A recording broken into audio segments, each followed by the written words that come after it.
Цивил медија. Сведоци сме дека како општество не можеме да се ослободиме од националистичките пориви, колку и да се бориме против тоа, и дека граѓаните обично секогаш кога ќе се зборува на овие теми во некој си политички контекст, секогаш имаат некоја забуна во тоа што е национализам, што е патриотизам, и во таа конфузија моето прашање е како и од каде извира всушност национализмот и како најчесто тој се манифестира?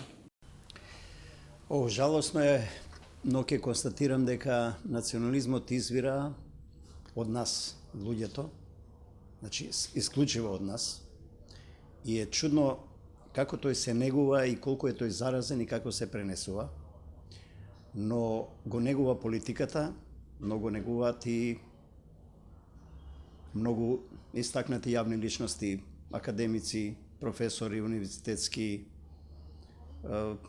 познати естрадни уметници, културни работници, писатели. Трагедијата во тоа што ако национализмот, теоријата како што го пишува, имало потреба некогаш да се јави за да создаде држави институции или институција како држава, тоа време помина, одамна. Сега прашањето е од каде национализмот блика, и тој го има насекаде, и во демократските развиени земји, и во помалку развиените земји како нашето општество. Со тоа што таму поради стандардот уме да се контролира поради начинот на живот. Овде таму политиката не може толку силно да влијае во манипулативна смисла. Овде национализмот е погоден за политиката кога не може да одговори на потребите на граѓаните, на потребите на општеството, тогаш ќе пушти нешто национално, нели? Како политиката се грижи за националните племиња. Но фрапантно е што јас, например, сум многу изненаден што многу жени пројавуваат и манифестираат национализам, и што многумина од нив се мајки кои со своето млеко ги доеле своите бебиња. Нивните деца како растат, утре се среќаваат или во војни или во навивачки групи и ќе си се спротистават меѓу себе заради припадноста некоја национална. Несфатливо е како најхуманото суштество што постои во човештвото, нели, да е националист, но ете и тоа се случува за среќа, национализмот не се пренесува преку бајчинското млеко. Но тој е заразен, за него 21-виот, иако е производ на 17-тиот, главно на 18-тиот, на 19-тиот, па и на 20-тиот век. Во овој 21 век за него има лек, има вакцина, но проблемот е што многумина од нас не сакаат да се вакцинираат. Не сака да ги согледаат корените, причините и последиците од манифестирање на национализмот кој се движи до степен на омраза, на антагонизам меѓу луѓето, до степен на анимозитети. Зошто се јавува? На тоа прашање на вистина не знам дали до ден денеска успеале и филозофијата и некои други науки да одговорат, посебно психологијата и психоаналитиката.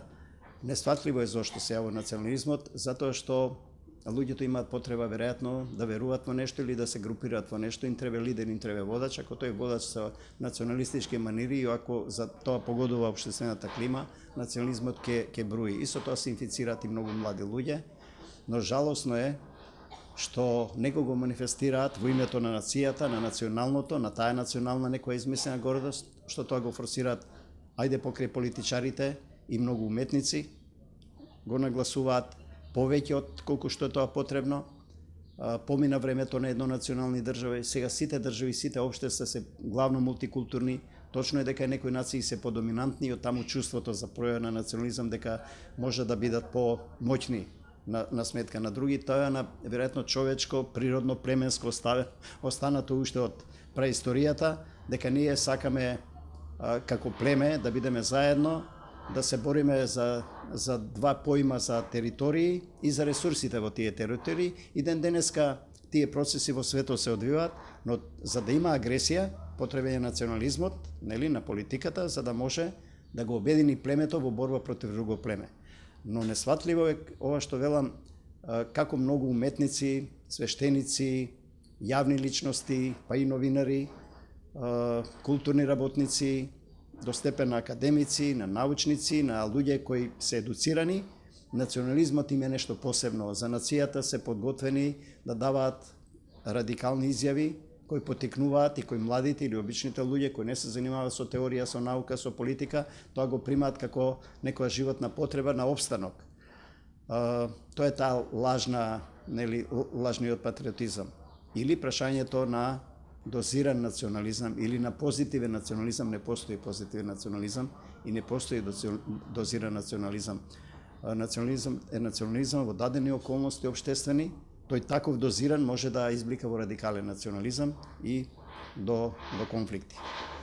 Нема одговор на прашањето од каде потекнува, зошто потекнува, но има одговор на прашањето кој го негува, од кои побуди, од кои причини и за среќа ова и наше мултикултурно и мултиконфесионално општество има многу сила и енергија да се спротистави на таквите појави национални и националистички, кои одат до степен на шовинизам, на навреди, на расни, до степен на национални и расни поделености. Мислам дека мнозинството граѓани во Македонија, мнозинството интелектуалци, мнозинството новинари, мнозинството јавни личности, мнозинството спортисти, писатели, свештеници се сепак луѓе каде што екзистенцијализмот и хуманоста е доминантен над чувството за нагласена потреба од истакнување на својата припадност во национална смисла. Овие форми на национализам за кои што зборувавте, доколку рековте дека се манифестираат на голем број на јавни личности, оние кои што уметници, професори, академски граѓани и интелектуалци кои што би требале да бидат критичната маса во едно демократско општество, кое што ние сакаме да го изградиме, кои ќе бидат последиците доколку преовладуваат националните чувства, доколку тие се ги окупираат емоциите на луѓето и создадат генерации кои што подоцна ќе бидат стриктно националистички. Доколку национализмот надвладее над хуманоста и човечноста. Конфликтноста. Значи, ние бевме сведоци во нашето општество на такви национални, до степен националистички, до степен на воени и оружени конфликти. Ова што ни се случува со разни навијачки групи, говор на омраза по национална основа, пафтање со крпи наречени знамиња, да не ме разбере некој погрешно ги наречам крпи, кога се тие во функција на ширење на истакнување на мојата припадност на сметка на вашата припадност. А сега треба да седнеме заедно и да учиме, да предаваме, кафе да пиеме или да работиме заедно во било која професија. Значи, за среќа во ова наше општество поминаат тие националистички бранови и политики на кои може да се потпрат на национализмот, да го негуваат, да го потикнат и така да собираат поени за себе, политички поени, па и гласови, да владеат, да дојдат до државниот буџет преку таа алатка наречена национализам. Многу од овие јавни личности што ги спомнуваме, општеството веќе нешто е имано, него што научи да се спротиставува и јавно да се бори против таквите личности. Ние имаме, еве и кај врни спортисти, манифестација на национализам, но тоа средината брзо го осудува. Мислам дека се повлекуваат после тоа. Жално е што уште тоа се негува и во литературата, и во уметност, и кај уметниците, кај свештениците, без оглед на верата, кај политичарите, тоа е малку прикриено, затоа што не им е време, но ако дојде општеството во некоја социјална криза, тогаш национализмот тие ќе го потикнат за да може да ги контролираат процесите. Мислам, јас сум оптимист и мислам дека помина времето на национализмот, помина времето на лагите во национализмот, на термините позитивен национализам ќе го негуваме, ама во неколку грамови, нели? Колку да можеме да племето да го одржуваме и дека со развојот на граѓанското општество, мислам дека националното ќе си се манифестира преку уметноста, преку културата, преку творештвото, преку литературата, преку сликарството, преку традициите, нели? Тие културни вредности секоја заедница ќе си зачува без потреба да манифестира дека неговата култура е нешто позначајна од културата на мојот сосед. Делумно и ми одговоривте на следното прашање, меѓутоа кој конкретно, велите веќе го успеавме да го надминеме онија најопасната фаза на национализмот, кој конкретно може да влезе во борбата и да се ангажира за да се надмине целосно национализмот? Самосвесните граѓани во сите професии, тука ги вклучувам и невладиниот сектор особено, неговите активности, медиумите, сите јавни личности до политиката или од политиката.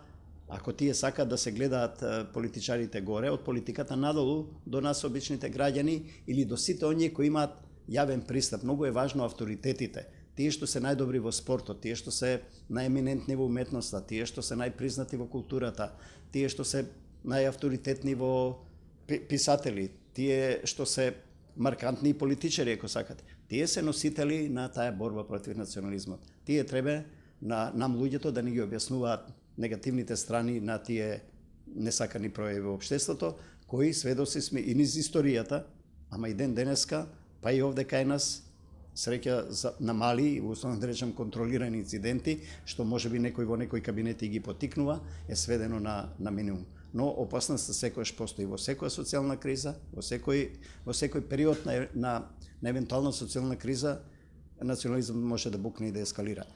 Тоа е веќе генетски се пренесува од генерации на генерации, но оваа глобализација, оваа технологија нова, овие современи технолошки и социјални движења не одат во прилог на национализмот.